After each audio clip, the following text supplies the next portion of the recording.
Yung pagtitinda po dito sa Baclaran, yun po yung legal at alin po, kaya niyo po masasabing yun po ang illegal? Pag sa kalsada talaga, bawal talaga kasi nakaano sa kalsada talaga. Apo. Pag sa kabilas lang po, pag sa araw, hindi na. Nakakita na po ba kayo o nakatikim ng sukang kulay pink dito sa Baclaran? Ayun lang, hindi ko pa nakikita. Bukod sa maingay na mamimili at magtitinda, ay nakapagtala din ang pulisya ng maraming krimen sa paligid ng simbahan ng Baclaran.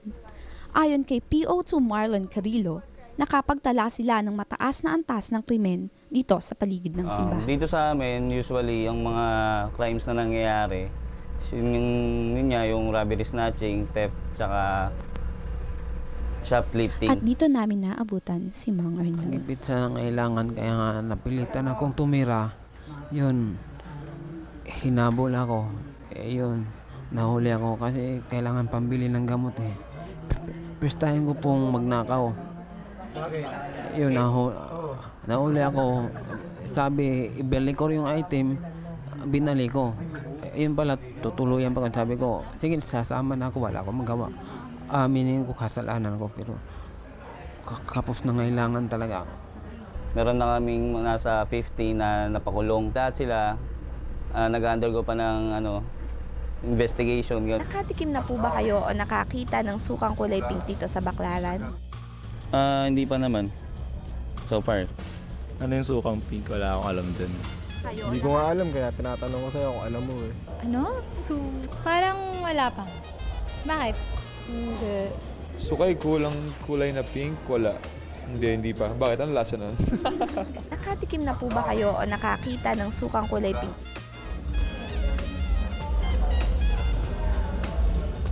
Tagalasal ba kayo? Tagalasal kayo? O mga adik kayo? Saan nakakita ng sukang kulay pink? Sige nga. Meron ba talaga? Sa huling subo ko, madiliman ay naaaninag ko pa din ang mga ngusong namumula at mga damit na kumikinang. Ano po ba talaga kayo ng Baclaran Church? Oo, sobra. Ever since kahit nung hindi pa ako artista, lagi akong pumupunta dito para magdasal. Lalo na nung nag-audition ako for Marimar, dito talaga ako nagsimba na hanggang ngayon, nagsisimba pa rin ako. So every Wednesday, religiously? Every Wednesday talaga pumupunta ako. After the taping, dumidiretso ako dito. O kaya pag Sunday din, basta Wednesday and Sunday, pinipilit ko na magpunta dito. Kasi yung lola ko din kasi malimit. Kahit nung bata pa ako, lagi niya akong dinadala sa Baclaran. So siguro naging tradition na rin para sa akin hanggang lumaki ako na sa Baclaran ako. Pwede ko bang matanong kumusta naman po ba si Sir? Ay, si Seryo. Di ko alam, baka naglalabas siya ngayon. Nakarinig na ba kayo o nakatikim ng sukang kulay pink dito sa Baclaran? Ano no? Sukang kulay pink dito po sa Baclaran. Hindi. Debota naman pala siya. Eto si Sylvia. Nagpasyal lang ako rito. Nung namasyal ako dito, yan, marami akong nakikita. Yung time na nag-isa ako, may lumapit sa akin guy. Yung guy is foreigner. Yan. So ngayon, kausap ako ng guy. So ngayon, sabi ng guy, nga ilalabas ako. Babayarin ako. So tinanong ko yung guy, magkano yung bayad? So sabi ng guy, babayaran kita is 1.5. Sabi ko, di ako naman is, laking saya ko, di ba? Kasi kailangan ko na money. So, pumayag ako. So, nag-chicken na kami. Ganun. So, pagkatapos na yun, lumabas na ako. Tapos, bumalik lang ako dyan. So, yung medyo masama kung tingnan, di ba?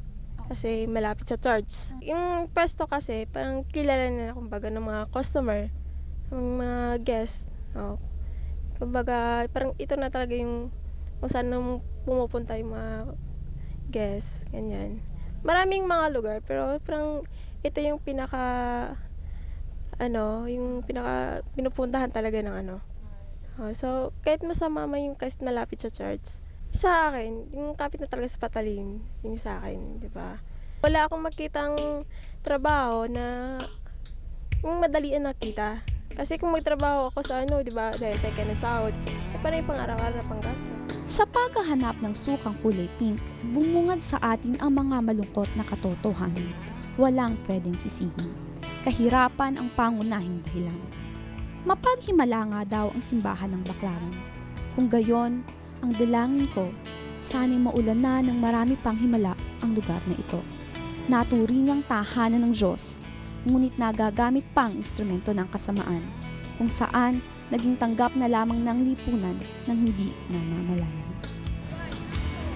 At ang sukang kulay pink hindi pa rin natatagpuan.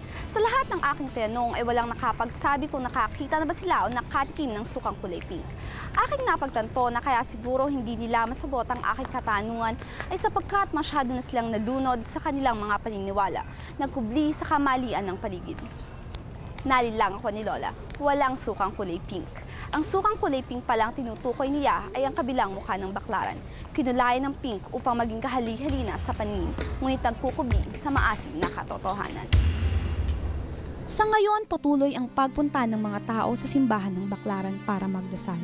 Ngunit patuloy pa din ang mga katulad nila Sylvia, Mang Arnel at Aling Maria Corazon sa kanilang di kaaya-ayang gawain. At patuloy na magaganap ang cycle na ito hanggat hindi kumikilos ang pamahalaan upang bigyan ng konkretong pansin ang kalagayan ng marami nating naghihirap na kababayan. Maluwag na to, tapos naging masikip ulit, tapos ngayon, inulit lang ulit yung ano. Ang paulit-ulit lang po nangyayari. At ang aming dalangin sa mapaghimalang larawan ng mahal na ina ng Baklaran, naway mapukaw ang isipan ng mga namumuno ng bayan upang kumilos at gumawa ng konkretong hakbang upang iangat ang buhay ng mga katulad nila, Sylvia, Mang Arnel at Aling Maria Corazon.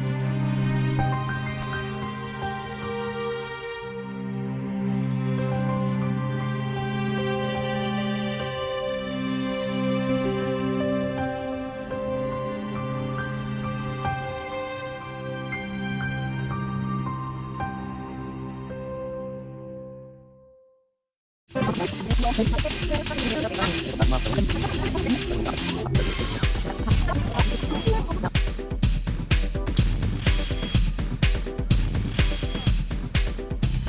na ang araw at ang sukang kulay pink hindi pa rin natatagpuan.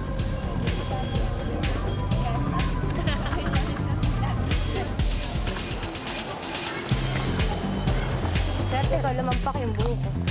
Rolling.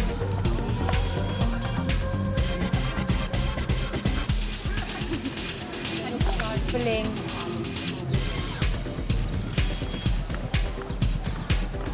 Basta, padikta na sa akin na. Ano nga simula? Totoo nga 5, 4, 3, 2, 1. Totoo nga mapaghimala ang simbahan ng Baklaran at ang sukang kulay pink hindi pa rin natatagpuan. Akin na nga. Opo, parang paglipat. Bakit po? Meron po ba kayo? Hindi ko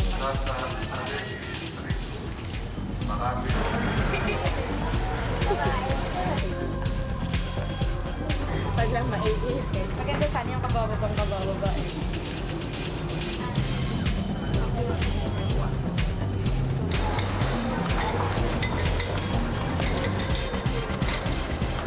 Gabi, ako'y pinagtitingin na ng maraming tao. Uy, hey! Hindi pa!